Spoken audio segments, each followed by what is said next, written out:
And thank you all for spending time with John and I this morning. Today, John and I are going to review how to use the SmartSTRAT geosteering tool to geosteer horizontal wells within a real-time geologic framework. We would like to demonstrate how SmartSTRAT, combined with SmartSection, Geographics' 3D modeling software, is not only a useful geosteering tool, but is also a powerful horizontal well correlation tool that enables you to add control points to your existing geologic models.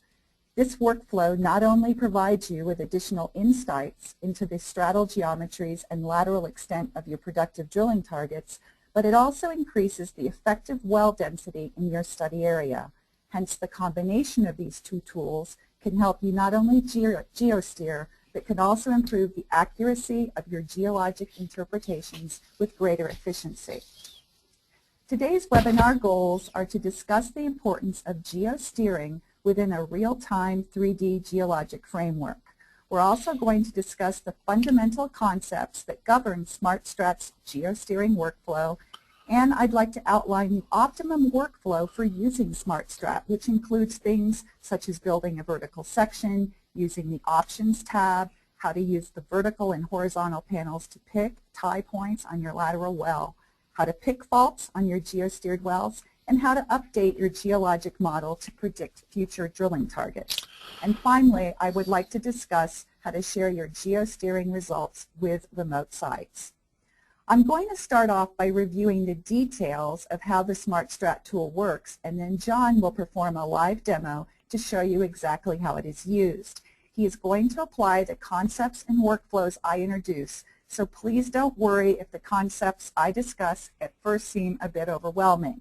We're going to cover a lot of information today, so we may not be able to answer all your questions live, but I assure you we will answer every question you submit after the webinar, so please submit your questions. Remember, everything we share with you today you will be able to review at your leisure on our website. The SmartSTRAT geosteering tool is a separate module that one can purchase that's associated with the Geographics SmartSection software. As I have reviewed in previous webinars, SmartSection is a 3D topological geological modeling tool that can be used to quickly correlate and visualize structural and stratigraphic relationships in your project areas. This 3D model integrates all the data in your Geographics modules. In addition, SmartSection can build predictive surfaces using the conformance tool, shown here. This tool can generate modeled deeper surfaces which are based on the structural trends of the shallow, better sampled surfaces that are concordant with deeper surfaces. These deeper surfaces can often be the targets of your unconventional wells. SmartSTRAT was built to take advantage of the SmartSection 3D model, thus its workflow automatically is governed by the geologic data present in your Geographics modules. This data includes all well-based formation tops and fault picks, GeoAtlas structure maps, maps generated from SeisVision's seismic data, and conformable surfaces that you create in SmartSection.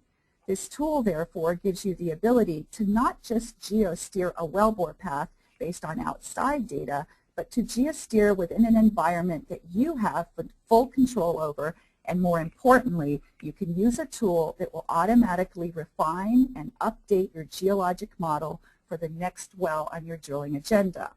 All the incoming data associated with your drilling wells can be instantly visualized within the context of a known geologic model. Now, SmartSTRAT employs conventional geosteering methods, which enables you to compare the LWD curve, logging while drilling curve, to a predicted curve that's derived from the drilling well's LWD itself or from an offset log. The predicted curve is based on the geometry of a 2D dip surface, the LWD curve values, and the borehole location. Hence, it's dependent on the true vertical thickness between the 2D dip surface and the wellbore. By adjusting the dip on this 2D dip surface, you can match the LWD to the predicted curve here in our horizontal tab and interpret the true dip of the 2D dip surface along the length of the borehole. You can add tie lines as you make your correlations, and for each segment that you correlate, you can use a different type log. SmartSTRAT also offers 3 different predictive models which are chosen based on what works best given your borehole and the local geology. I'm going to describe how to set up these models, and John will show us how they work. Now, SmartSTRAT can only be opened from SmartSection. The SmartSection module can be opened by clicking the SmartSection icon in Project Explorer. When you open up SmartSection, you can adjust the settings to display a map of your studying area, and you can easily build cross-sections. When using SmartSection, it's very wise to limit the size of your project in one of 2 ways. You can create an AOI, which includes your drilling area, or you can create a filter that limits the number of wells in the model. To apply a filter, you just go to Edit, Interpretation Options, and then you click on Load Wells on Demand and select your filter. When geosteering a well, it's advisable to select only a handful of wells drilling in your drilling area. You want to select enough wells to provide a constrained geologic model, but the fewer wells you use, the quicker the software will perform. Next, we recommend selecting your favorite GeoAtlas and well-based layers. To do so, select your GeoAtlas layers over here, right mouse click and select layer. Select layers. This is going to open up a dialog box, and you can select any existing geographics layer that you've ever created. The most frequently selected layers include land grids, favorite well spot layers, and favorite isopachs. You just click OK, and those layers will display. It's also extremely important to verify the source of the data that you are working with. To do that, we can go to Edit, Save Sources here in SmartSection, and verify what your source manager list is. SmartSection is going to use whatever source manager that Wellbase is using or is set to, so if you wish to change it, you need to set it here. Now that we've got our sources selected and our area defined, we need to verify all the formations you're going to use in your model and make sure that they're in correct chronostratigraphic order. SmartSection uses algorithms and a geologic model that assumes that the younger geologic formations are shallower than the older or deeper formations. Therefore, it's very important to go to Strat Column Manager and verify the strat order of these formations before you turn on your modeling. Now it's time to turn on your formation picks and create surfaces for all the formations that you wish to model and display in your cross-section while you're geosteering. To turn on the surfaces, you select the GeoSurface Model Properties tool. When you click on this, you can then toggle on the formations that are listed in your Strat Column Manager, and most importantly, you can determine whether you want to associate those formations with well-based picks, or you can also associate them with an isomap layer that was built in GeoAtlas using other kinds of data, such as seismic. Once these surfaces are modeled, they are listed to the left in your map view, and you can just toggle on them to see them, and be listed in your Surfaces tab, shown here, in your cross-section view. Now it's really time to geosteer. First, what we can do is select our lateral well by clicking its symbol in the map view and then selecting its map name. The well will then turn blue. We can do a right mouse button and select Create SmartSTRAT Vertical Section. What this will do is open up a cross-section that automatically opens up the SmartSTRAT tool and displays a visual of the lateral well as a deviated well going from left to right within a log template. This cross-section display sets the origin of the horizontal well to 0, and the well surface location is projected orthogonally into the plane of section. You can also draw a projected line of section over your lateral borehole in map view, which is something John will do later. The display of this well can be fully controlled by the use of cross-section templates that are stored with your preferred display parameters that can be used over and over again and displayed in your Templates tab. You can select the Oil Derrick tool up here or the Wells Log tool to access all the tabs that are needed to choose your preferred display parameters. The two key things to remember are to make sure that the well goes from left to right and that you do indeed make a one well cross-section. If you wish to see how pilot holes correlate to this well, you can simply open up as many other cross-sections you want showing the multiple wells in the area.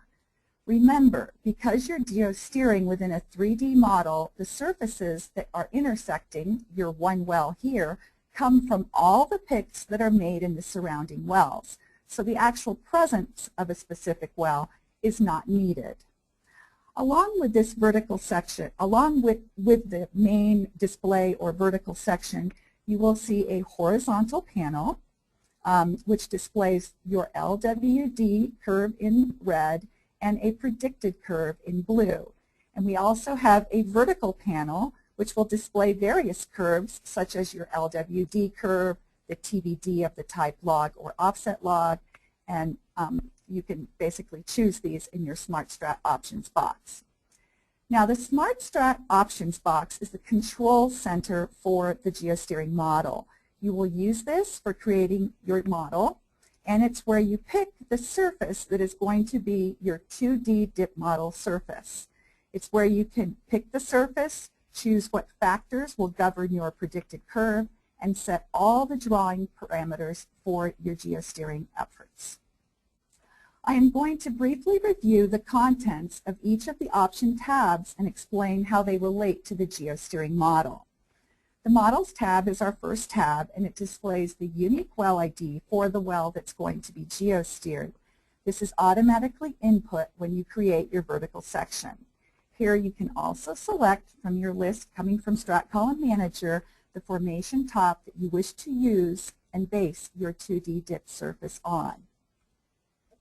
Now the 2D dip surface you pick should be based on a modeled surface that is one of your better picked formation tops in the region. It should be a surface that's close to the borehole, but it should always be shallower than the borehole ideally. The surface should also be picked on the drilling well so that we've got an anchor point for our 2D dip surface and our model. When we actually select a 2D dip surface, a magenta line appears, which appears along in our cross-section display. The 2D dip surface intersects the geosteered well at the location where that surface was originally picked on the well, and it will be initially horizontal. Now, it may or may not be parallel or equivalent to the same formation surface in the GeoModel. After all, we are soon going to alter the dip of this surface as we geosteer and match our LWD curve to the predicted curve. Remember, the predicted curve is based on the vertical thickness between whatever our modeled surface is and the borehole.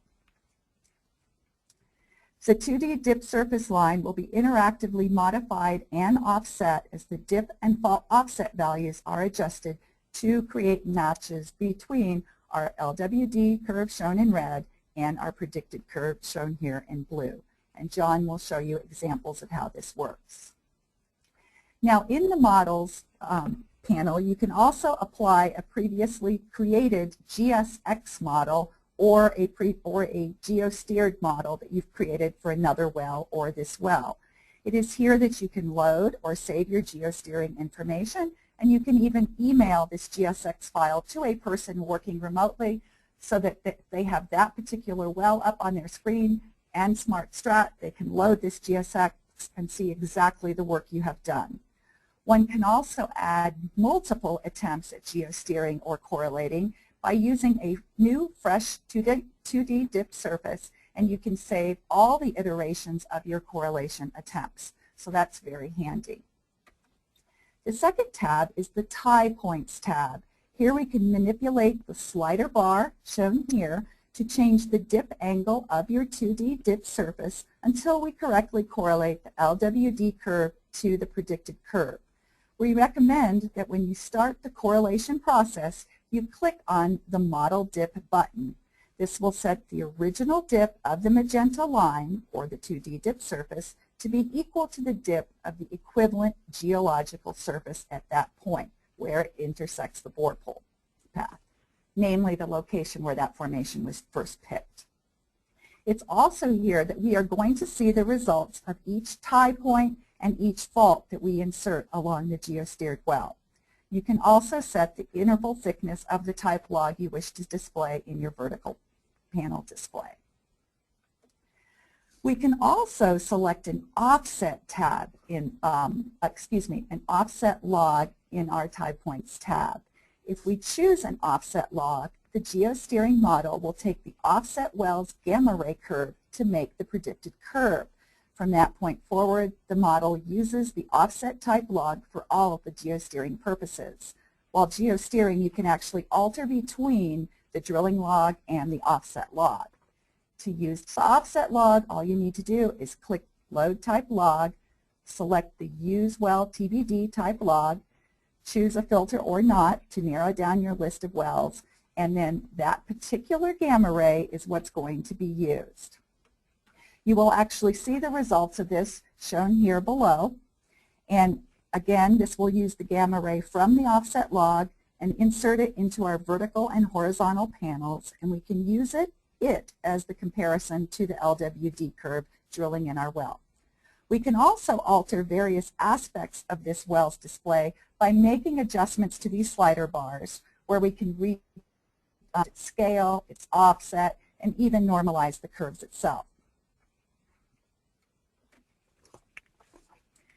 It's also in the tie points tab that we can select the actual model that we will use to define what values will be used to create the predicted curve. We have three different models. We have a use all values through the last measured depth, use first values encountered through the maximum TVT, or true vertical thickness, use only values down to the first local maximum TVT. Now I'm going to briefly review these models.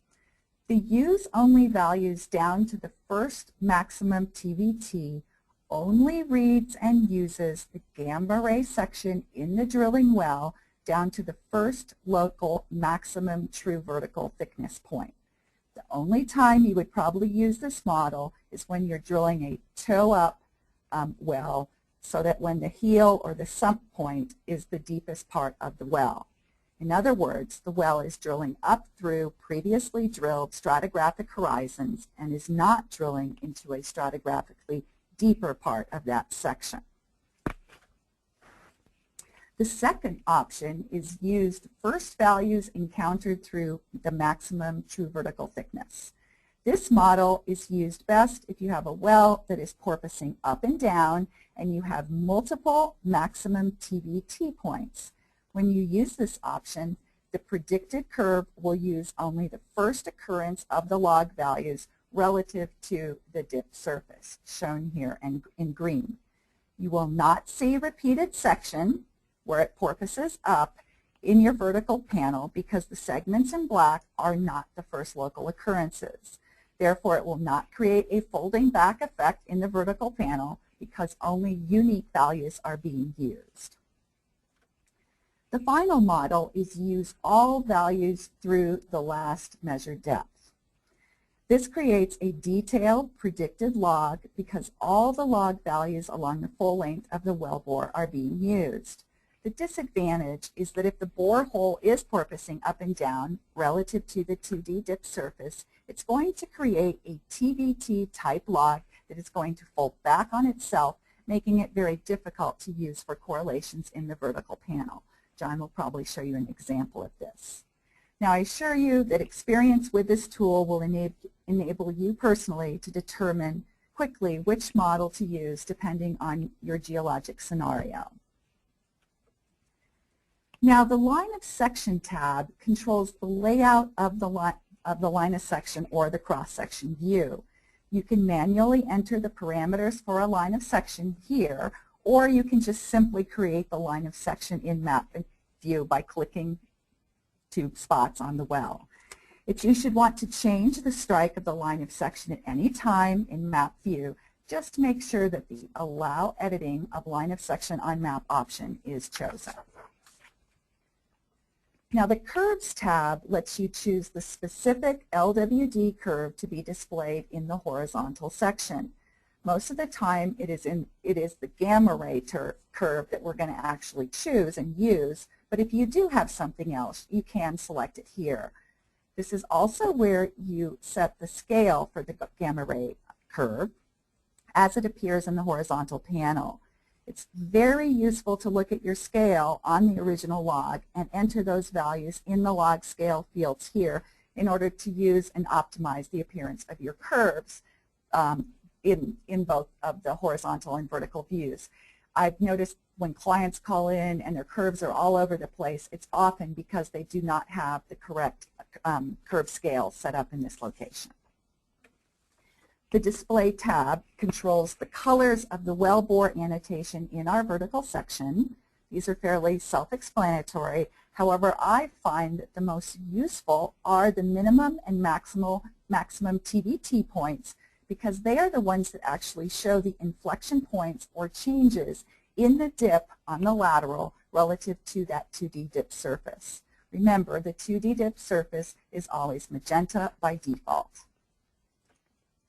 Now the horizontal panel controls the colors of the LWD and the gamma ray curves in the horizontal panel. The important ones are the predicted curve, which is our geosteering curve that we're going to match our LWD curve to. The predicted curve by default is blue. The LWD curve coming from your drilling well is red. In addition, you can turn on various values associated with the cursor position. For example, you can turn on the LWD values at the position of your cursor. And we also have this nice correlation curve, which is the goodness of fit between your predicted curve and your LWD curve. The vertical panel serves to control the display parameters for the infamous vertical panel, which John will show you. You can set up the colors, control the transparency of the curves, set the units of the vertical scale, and show both the TBT and TBD values associated with those curves. While I don't have a lot of time to discuss the details of the terminology at this point, I have included detailed descriptions of each of these items so that you may reference them later while accessing this webinar at your convenience. Finally, we've got the Drilling Targets tab or panel. The Drilling Targets panel works in conjunction with what is called the Create Wellbore Target Line tool, and that's in the SmartSection toolbar. The Target Lines panel here, or the Drilling Targets panel, provides information to horizontal well drillers that specify the drilling angle, direction, and distance to an objective. This tab contains information about all drilling targets previously created. For example, if you need to let a driller know that a borehole has to change, you can actually use this little wellbore target line tool and click and drag a line that will then give them very precise information about where that well needs to be drilled. And this information can be instantly copied to a clipboard by clicking the Copy to Clipboard button and pasting it into an email or a memo. Okay, this concludes the first part of our webinar. Now John is going to discuss the various ways that we can use this geosteering tool and all its modules. He's going to actually geosteer in the Barnett Shale in the north central part of Texas.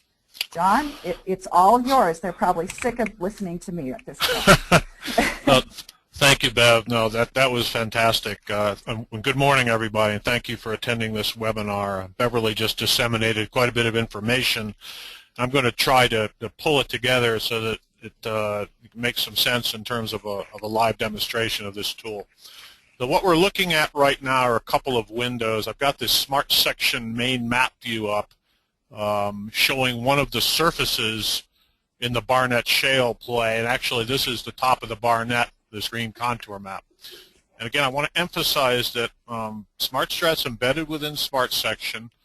We're dealing with a live geomodel, and as you can see on the left side here in the geosurface model tree, I've got about 7 surfaces that I'm actively modeling, and that B surface or Barnett top is the one that we're looking at here.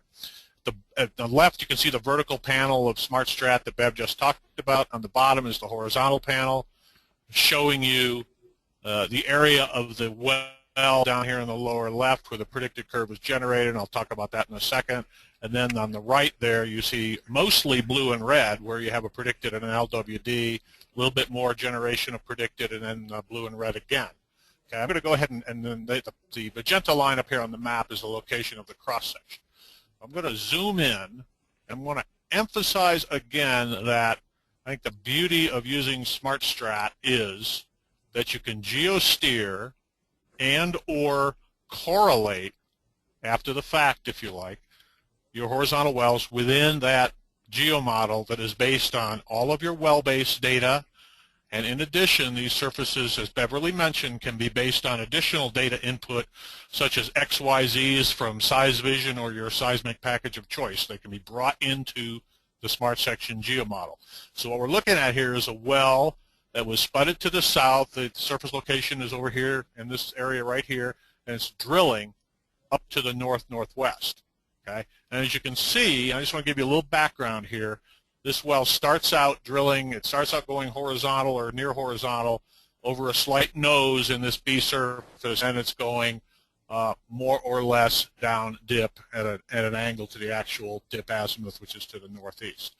All right, I'm going to bring up another cross-section right here. Again, we've got the single well. Let me hide this map for a second.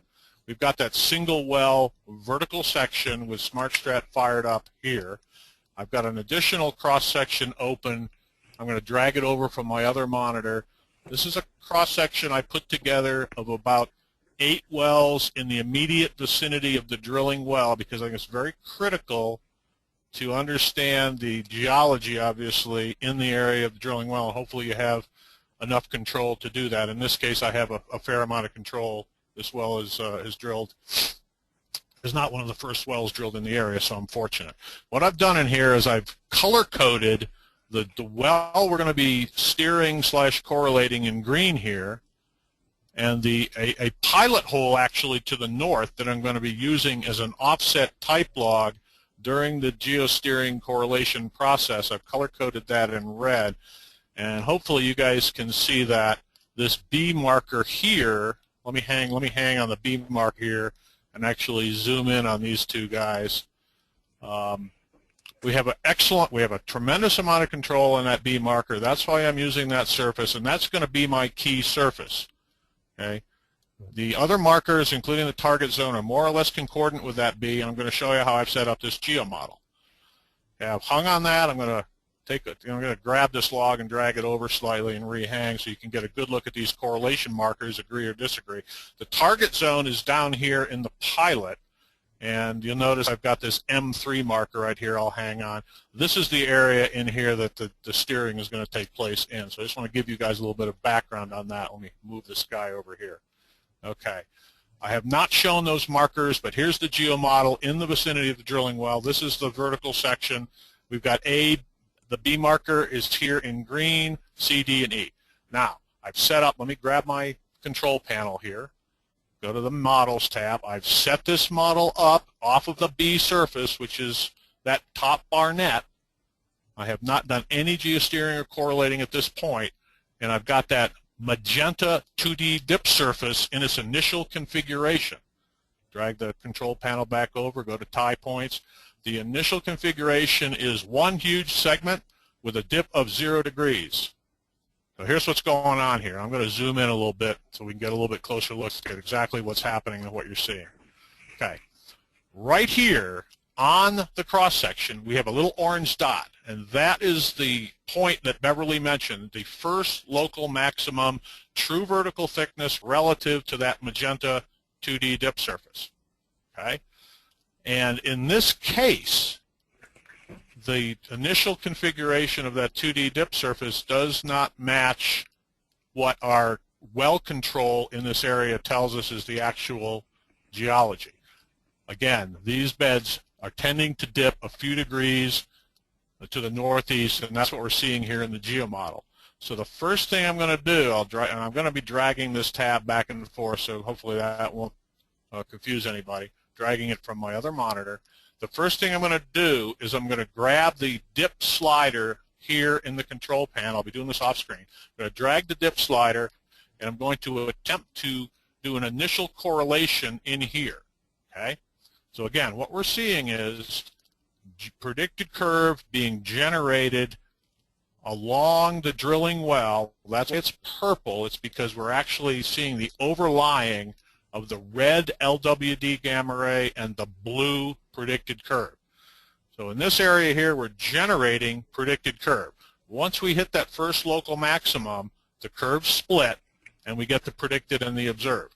And what I want to do is align those two up. Note that if the stratigraphy was flat, matching the initial configuration of the 2D dip surface, we ought to get a good match right off the bat. I have seen that in some instances. In this case, ain't going to happen. We have some dip here on the geology. So I'm going to go ahead and grab the dip slider, and as I drag it and change the dip, you notice the predicted curve changing, okay, because the thickness between that 2D dip surface and the wellbore is now changing, and everything is based off of that thickness, or TVT, between the 2D dip surface and the wellbore.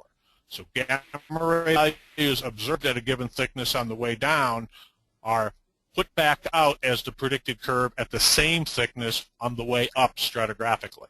So let me, again, take that dip slider, and you'll notice now as I move across, I'm increasing my dip toward maybe a quarter to a half a degree. In the initial portion of the well, I'm getting a very good match between the two curves. Okay? Notice that that breaks down as I go along the vertical section, so I'm going to go ahead and double-click and set a tie point right there, locking in that new dip. Let me drag this guy over. The new dip is 0.376 degrees, and I've got another segment, which is the tie point to the end of the well, to play with. Put him back over here, and I'll now continue the process. I'm grabbing my slider, and I'm increasing the dip because in my mind's eye, I'm seeing my map, and I recall that I have a little nose here where dips are relatively flat, and then the dips start to increase as I'm drilling the horizontal. So keeping that in mind, I'm thinking, okay, it makes perfect geologic sense to have an initially low dip in the first part of my horizontal and increase that dip as I go. So let me go ahead and continue to drag that dip up, and now right in this area here, I'm getting a pretty good match. I'm not going to go completely crazy over this, guys. So I could spend a fair amount of time in here, but I'm going to do it relatively quickly to give you an idea of what we're seeing. I'm going to double-click to set another tie point right here, thinking that this little gamma ray, this little clean streak is that little clean streak. And now I notice, and of course everybody's staring at this big gamma ray excursion here, this big shale kick, which is actually this guy right over here on the predicted, or on the way down. I noticed that in the predicted curve, that shale kick is out here to the right. So I'm going to grab my dip slider again, and I'm going to actually move the dip until, and watch me here, I get a good shape match between the two gamma ray spikes. Now I notice that they're offset, and if I try to overlie them with the dip alone, it starts smearing out that kick. What I'm going to do then is I'm going to, let me drag the control panel back. I'm going to play with the fault slider now, and I'm actually going to slightly offset the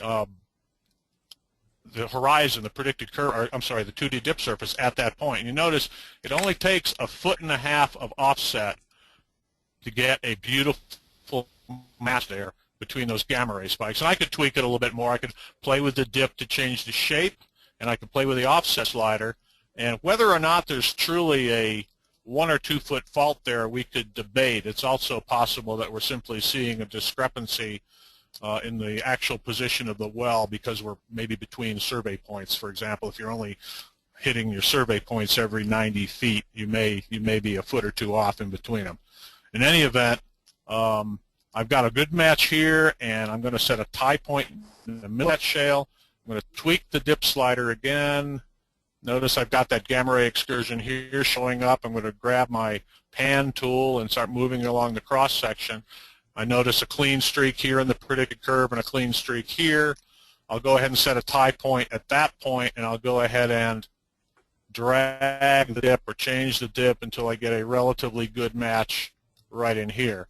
I'll go ahead and set a tie point there. Now at this point, I'm telling myself, let me pull the map back up, you know what, my pilot hole, my vertical pilot hole that I pointed out to y'all in that first cross section, I'm actually approaching that, and so the portion of the well that was drilled on the way down, which is generating the current predicted curve, is actually farther away than my pilot. So why don't I just switch and use the pilot as my type log at this point? The way I do it, I'll come back over here.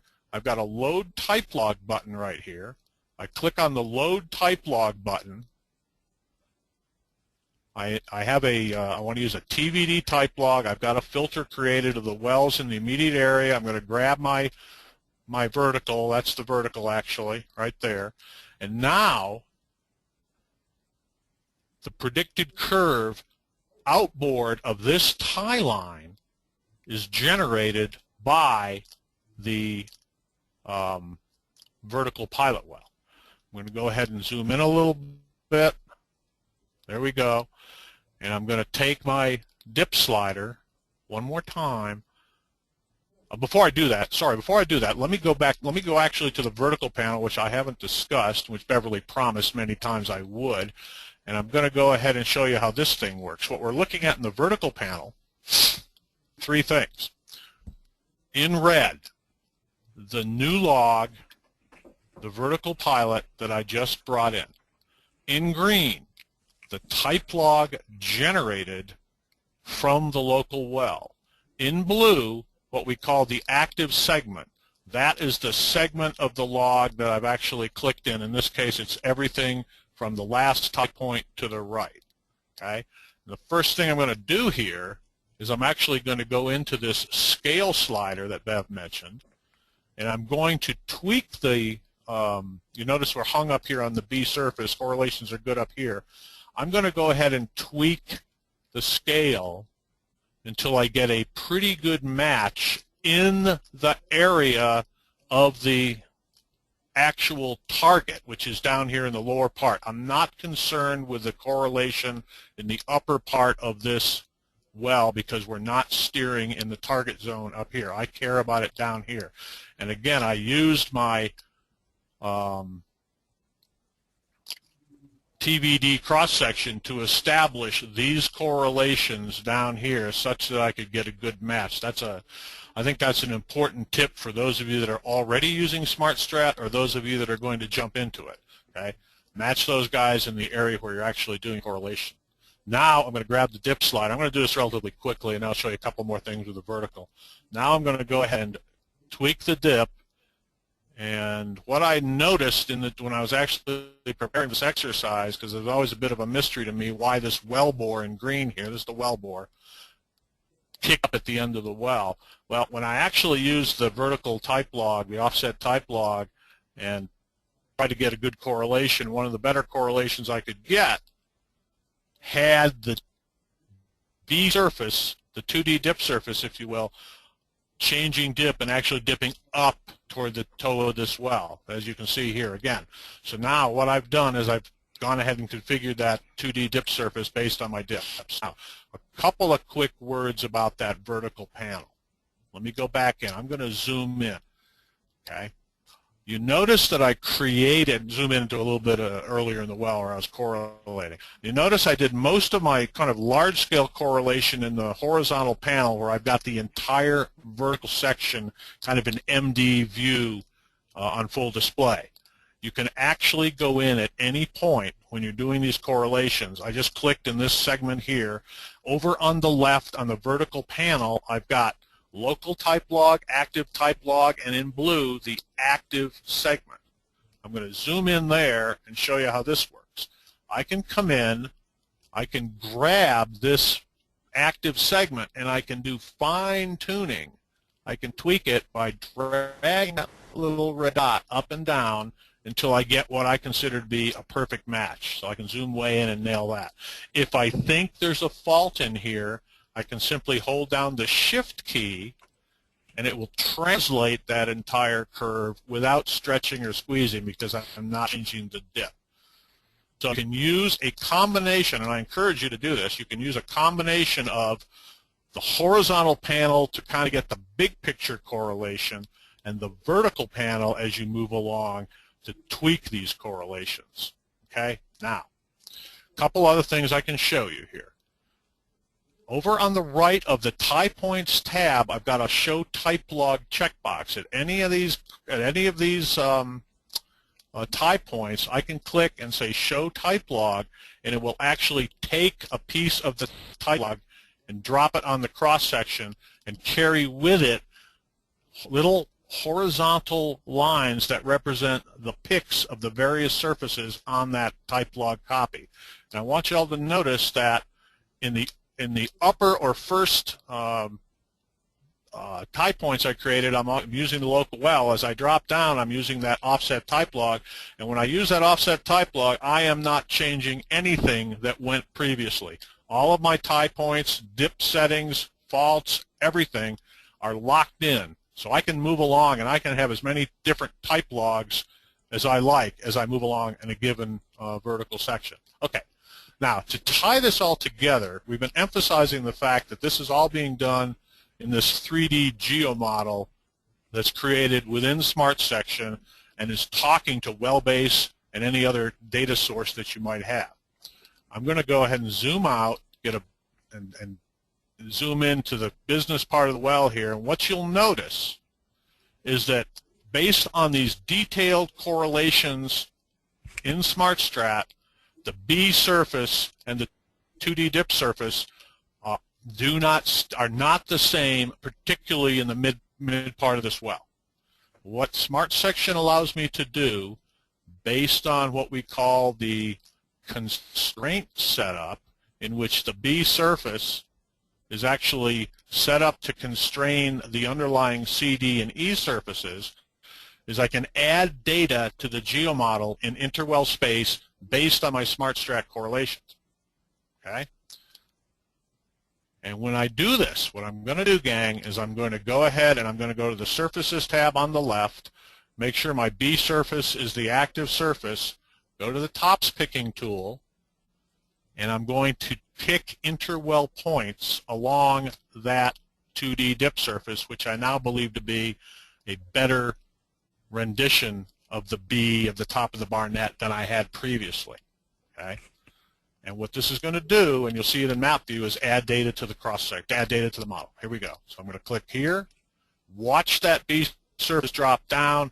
When it does, you'll notice that all the other surfaces that are constrained by the B follow along. It looks like I need to fix it over here to the left as well. Okay, so now there's my B surface, and if I go back to map view, you'll notice two more squares here. These are additional interwell point control points. You'll notice I'm developing a little nose here. I now have a lot better feeling for what this surface is doing in this area. When completed, and I've seen this at client sites, you will get additional control points all along all of these horizontals, giving you a much better controlled key surface. And when you're planning your next set of horizontal wells, the bottom line is, within SmartSection, you now have an ever better controlled picture on exactly what geology you're drilling through. Okay? And John, you can show them how you can get those points back to GeoAtlas as well if you have Frame Builder. Absolutely. Beverly's point is well taken. With Frame Builder, I can actually come in here and I can create an isomap layer of the B surface, just like this. I'll do it very quickly.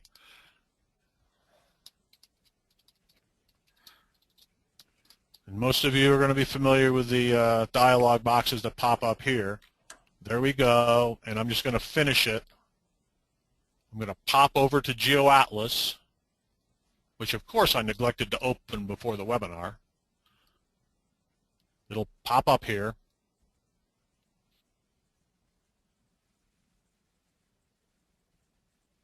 I promise you it'll pop up.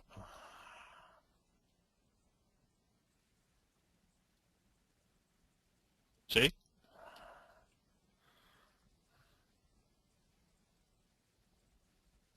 There we go.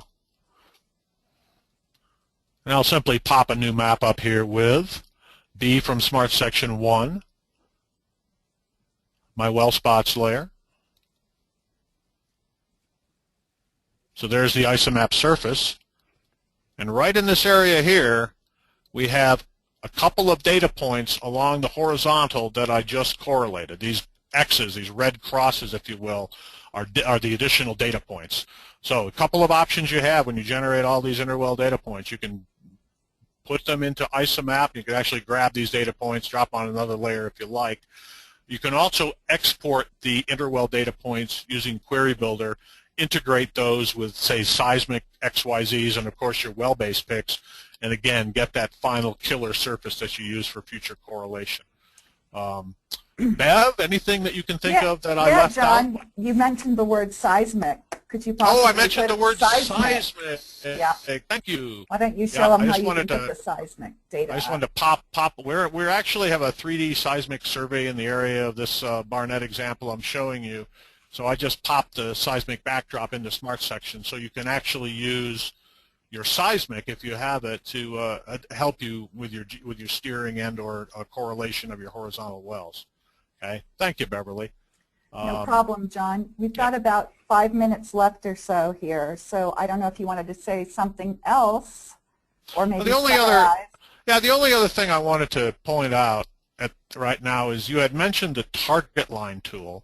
And so let me just show the group an example of how that works. So for example, if I say, you know what, it turns out that I'm actually starting to get away from that red target that I want to stay in, I can come up here, right here I've got to create wellbore target line, and I can actually say, you know what, guys, we need to get back on this target line by the time we get to this point right here. And then this target line properties tool, we should be supplying your drillers with the requisite information. And a lot of the folks I've actually talked to recently say, you know what we really need is that XYZ point right here, and we do have that information. There's your target X and map coordinates, target Y. We can do it in lat long if we need to, just like so. There's the target TVD, and there's the target vertical section value right there. You can copy that to the clipboard and fire it off to your drillers and say, guys, please get back on the target, and away they'll go. Okay. So, Bev, if you don't have any other comments, I'm going to let you go ahead and wrap up. You know, John, maybe one last comment is if you could pop into the geosteering properties model, the geosurface, the one with our formations in it, and go to the surface constraints tab, and then go ahead and click on like that surface right mouse. Yes. I just wanted to emphasize that you can also, if you don't have a lot of constraint on that target of yours, as long as you've picked that target in one well, you can actually say, and if you in general know that that target is approximately 10 feet below your 2D dip surface, you can actually type in a 10 feet here in this constraints tab and create and generate a constrained surface that will represent your target surface 10 feet below some better known horizon. So I do this with a lot of the clients that call in, and it just gives you a great first pass at, hey, this is where my target is. And that's basically, John used that plus the correlations to generate that red surface of his. Correct, John? Yeah, and that's a great point, Bev. And in this case, again, going back to the map, I have enough control, and you can see my green control points and then the red values of the subseas. I have enough control to say, you know, I've got a pretty good handle on this surface. So I went ahead and I said, I'm going to go ahead and use the complete isochore range. However, and right here, however, as Bev said, if I have very little control and I think I know what the thickness is, I can set the user-defined value. So you have a lot of flexibility with regard to this the surface constraints and the conformance tool. Right. The users I work with frequently have those well pads sticking out into a new area with very little control, so that's very helpful. And I think we need to go to the summary now, John. Beverly will now summarize. Thank you. And Brian, if I could have the screen, thank you so much. Okay, a little bit, sorry about that, a little bit busy here, but bottom line is what we showed you here is that there is a definite workflow you can use when using the SmartSTRAT and the SmartSection and the Geographics modules. You're basically going to correlate all your regional and pertinent data and display that with your proposed borehole. It's critical to understand the overall geology of the area, of course. You're going to filter the number of wells in your area, verify your sources, verify your STRAT column manager is correct, and select your surfaces that you're going to model. Then you're basically going to go to your map view, create your vertical section, and then use your Options tab to create your best 2D dip model and choose your 2D dip surface. You will select whatever log you want, whether it be an offset log or the drilling log to help you with your correlations. And you're going to use that dip angle changer and your knowledge to basically compare those two curves. Most importantly, with this geosteering tool, it allows you to update and refine that geologic model that you've got. This is something other tools just can't do because they are not working within the known geologic, all the information that you've acquired over the years. And finally, if necessary, you can alter the borehole using the target line tool and send information to your drilling engineer, which we all love to do. Finally, we will be getting this webinar on our lmkr.com website. You will be able to go out there and replay it as many times as you wish. And also you'll be able, I highly recommend going out to our website in what we call our Knowledge Center. We've got wonderful white papers and a lot of discussions out there that John and I have written, as well as the other support staff on different topics. It's a really great place to go visit, and I don't think it's utilized enough. And then we, of course, emphasize our training. I strongly recommend going to John's training class on how to use the geosteering tool. He does a fantastic job of getting you all up and running with this tool, because it does take a little practice to get all the parts together. Right, John? So with that, I really want to thank you for coming today and to listening.